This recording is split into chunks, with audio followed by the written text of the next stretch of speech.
अध्यक्ष सिंधु जी, परशुराम सहनी जी, रामेश्वर जी, छोटे लाल सहनी जी, उमाकांत सहनी जी, अवधेश सहनी जी,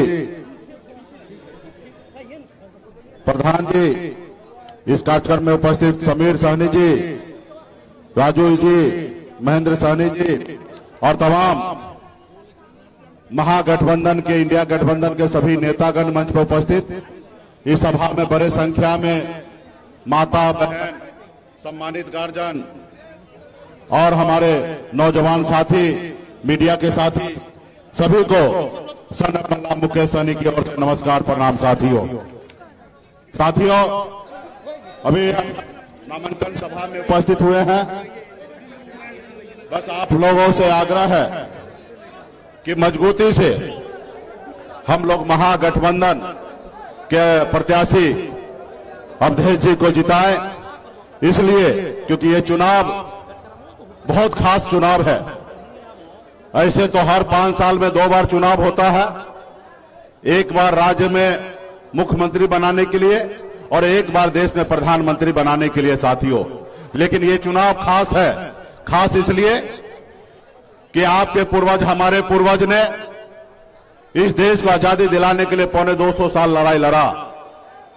ये देश पहले गुलाम था, अंग्रेज का शासन था, लेकिन आपके पूर्वज, हमारे पूर्वज ने लड़ाई लड़कर लाखों की संख्या में शहीद होकर इस देश को आजादी दिलाई, इसलिए कि हमारे आने वाला पीढ़ी जो है वो सर उठा के जिए।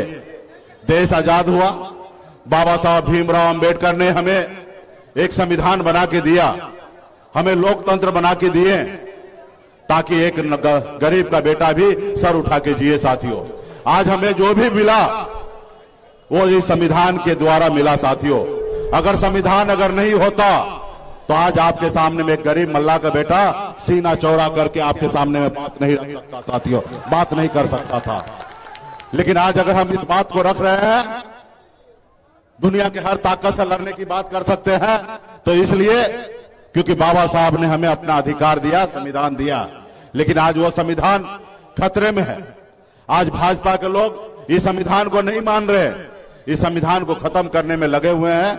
आज बताइए, 2 मुख्यमंत्री को जेल में डाल दिया गया है, बनी हुई सरकार को गिरा देते हैं, जनता का द्वारा वोट दिया हुआ, जीता हुआ विधायक को खरीद लेते हैं, सांसद को खरीद लेते हैं। आप बताइए, देश में लोकतंत्र है?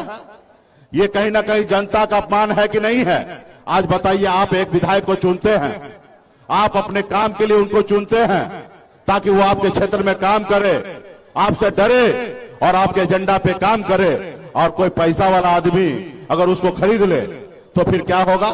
आज बताइए, देश में 300 सांसद अगर कोई खरीद ले है, इसका अपमान है कि नहीं है? तो इसलिए साथियों, ये बनी हुई सरकार को गिरा देते हैं। कल ही अमित शाह जी आए थे, उनके हमने कहा ऐसे तो नेता का बयान उनका नहीं सुनते हैं, क्योंकि उनके पास कोई मुद्दा ही नहीं है, उलुल दुलुल का बयान करते हैं। लेकिन कल हम 20 मिनट उनका भाषण सुने, वो भाषण में एक भी हमारे राज्य के लिए या देश के लोगों के उत्थान के लिए कोई बात नहीं है, और हजारों झूठ बोलते हैं।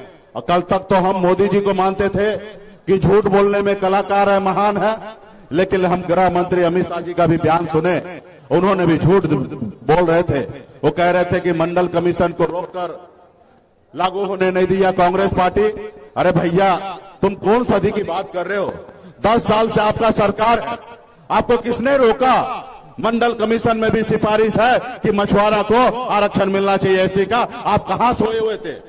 आप कोई ताली बजा रहे थे क्या? आप 10 साल से सत्ता में थे, पावर में थे, आपको लागू करना चाहिए। अभी भी आप पहले का नेता को अगर कोसिएगा तो क्या होगा? आपने जो वादा किया उस पर आप काम किए कि नहीं किए, जनता को बताइए।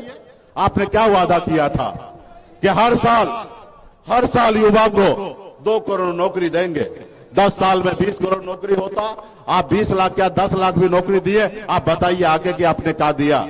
आपने कहा किसान को आय को दुगुना कर देंगे। क्या हमारा किसान भाई को आमदनी दुगुना हुआ? हमारा किसान भाई आज भी आत्महत्या कर रहा है। आपने कहा सबका पक्का मकान बना के देंगे, विदेश में काला धन लाएंगे और सबके खाता में 15-15 लाख रुपया देंगे। आपने किया? नहीं किया। आपके पास कुछ नहीं है, हिंदू मुसलमान मंदिर मस्जिद इसके अलावा कुछ नहीं है।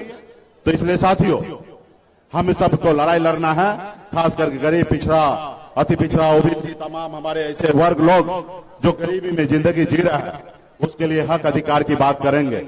आज मोदी जी कहते हैं, उनके लोग कहते हैं कि हमारा मोदी जी 5 किलो चावल दे रहे हैं। अरे मोदी जी अपने घर से दे रहे हैं, ये देश का संपत्ति है, सरकार का काम है गरीब लोगों को सहायता करना। ये पहली बार हो रहा है। ये कांग्रेस के टाइम में भी राशन मिलता था, किरासन तेल मिलता था, सब चीज मिलता था। कोई मोदी जी अपने घर से दे रहे हैं। मोदी जी हमको 5 किलो